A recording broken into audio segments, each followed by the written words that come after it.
No quadrante norte de Portugal, destacam-se 3 grandes baluartes ecológicos. A zona fronteiriça do Douro Internacional, Peneda-Gerês, o único parque nacional do país, e a região conhecida como Terra Fria, o Parque Natural de Montezinho. Este último é uma área geográfica extensa que, por ter sido denominada protegida, é um dos únicos refúgios atuais do magnífico lobo ibérico, um caçador selvagem integrado num mundo marginal, cheio de ódios, admirações e lendas míticas.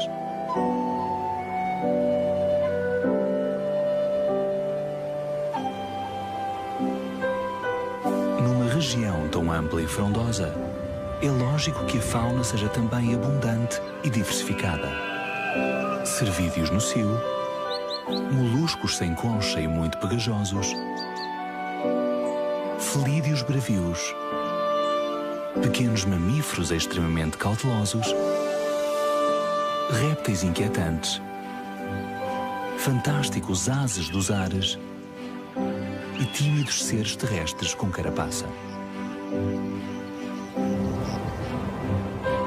Até ao século XIX, havia lobos por toda a Península Ibérica. Atualmente, restam apenas uns 300 exemplares num perímetro de 20.000 km². Apesar de serem alvo de uma rígida proteção, são sem dúvida monarcas destronados que reclamam uma nova oportunidade para reinar no bem-aventurado Portugal selvagem.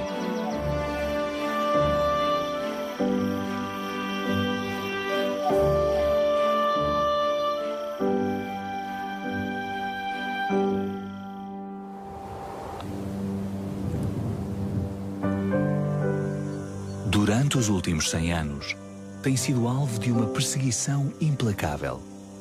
Mas no Montezinho, Peneda-Gerês e arredores do Douro, o lobo ibérico está a salvo. No norte de Portugal, que alberga 10% dos exemplares que habitam na Península Ibérica, estes míticos superpredadores são alvo de uma rígida proteção, pois continuam a ser uma espécie ameaçada que pode extinguir-se para sempre.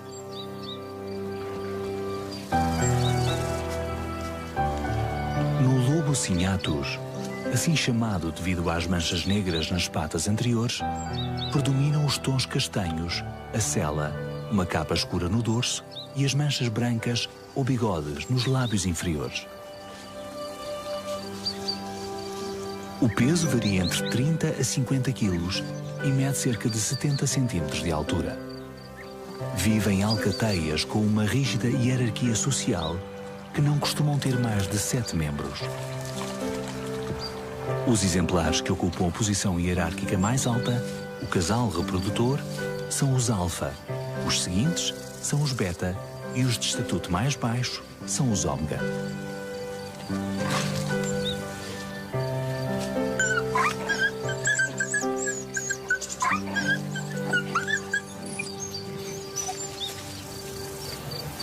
A comunicação entre os lobos faz-se através da marcação de território, com sinais olfativos e de uivos.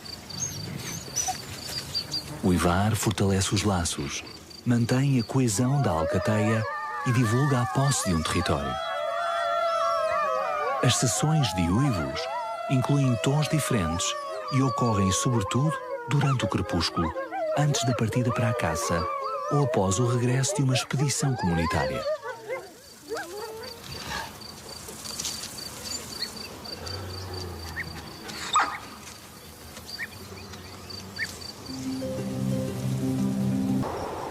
Este é um território muito amplo para um rei de carne e osso, pois apesar de ser certo que o lobo ainda existe, é tremendamente difícil encontrá-lo. Só entre sombras temos a oportunidade de observá-lo de perto. E quando a noite cai, surge um momento alto, o feroz banquete dos senhores da noite.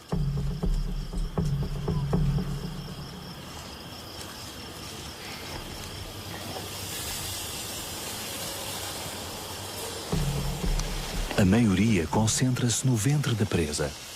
Um outro ataca o pescoço. Um violento frenesi agita a calma noturna. Apesar de o espetáculo parecer anárquico, estes sanguinários festins estão totalmente regulados.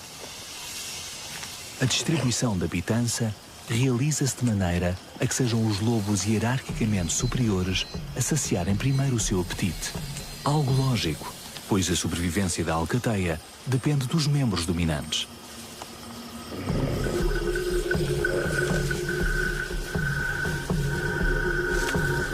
Os subadultos não reprodutores carecem de projeção biológica. Não lhes é permitido que se reproduzam e, por isso, não ajudam à perpetuação da espécie. É como se não tivessem direito a beneficiar dos troféus de caça, apesar de ajudarem e participarem nas batidas. Serão, pois, os últimos a aceder ao alimento. E o macho alfa, o grande líder, encarregar-se-á de mantê-los à distância.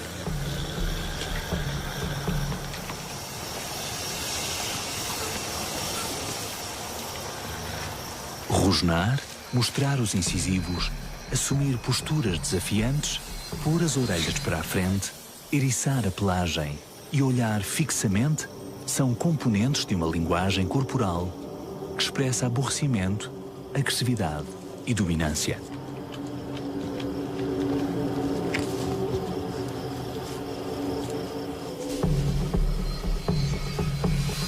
Apesar de o coelho e outros pequenos mamíferos superarem atualmente em Portugal os grandes herbívoros, como o corso e os veados, na percentagem dietética dos lobos, capturar um veado é um grande acontecimento para a alcateia. Estes impulsos predadores fracassam muitas vezes nas suas caçadas, pois apenas 8 de cada 100 ataques a grandes cervídeos culminam com êxito.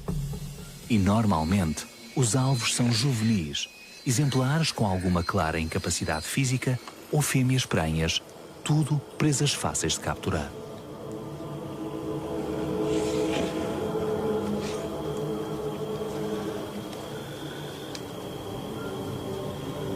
Ante um acontecimento social tão importante como a oportunidade de dispor de uma presa grande, é natural que os nervos estejam à flor da pele e que a tensão provoque violentos ataques de ira, protagonizados pelo distinto patriarca da alcateia, um temível defensor da disciplina e da ordem.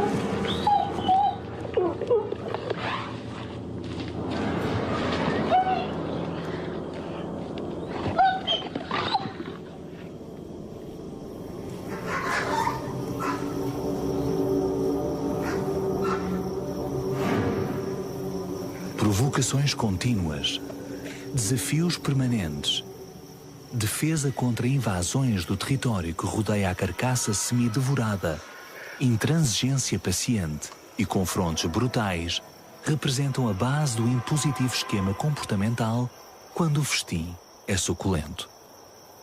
Uma rivalidade constante que pode durar muitas horas, toda a noite inclusive. Uma longa noite em claro que deixará praticamente extenuado e sem fôlego o guardião protetor da alcateia, um macho viril que só permitirá a aproximação pacífica de uma fêmea dócil.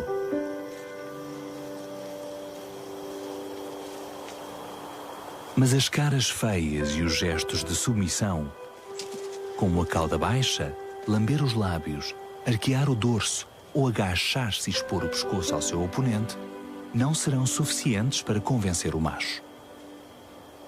Ele está empenhado em fazer frente a todo aquele que se aproxime demasiado e evitar assim a avareza descontrolada. Para que todos os membros da alcateia beneficiem do alimento, este tem de durar e ser racionado com sabedoria. E tem de ser mesmo assim, pois estes canídeos bravios poderão não voltar a saborear um naco de carne durante vários dias. Não obstante, está provado que 2 semanas sem alimento não debilitam a atividade muscular do grande lobo ibérico.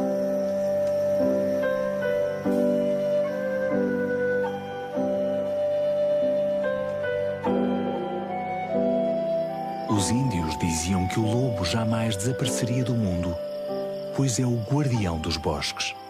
Atualmente, urge erradicar o desprezo e o rancor. Não é racional dizer que os lobos são assassinos sem escrúpulos. pois na realidade são um exemplo de inteligência e coragem. Para além disso, está provado que a sua integração em qualquer ecossistema é necessária para manter o equilíbrio. É uma espécie-chave e o seu desaparecimento poderia acarretar lamentáveis transtornos biológicos.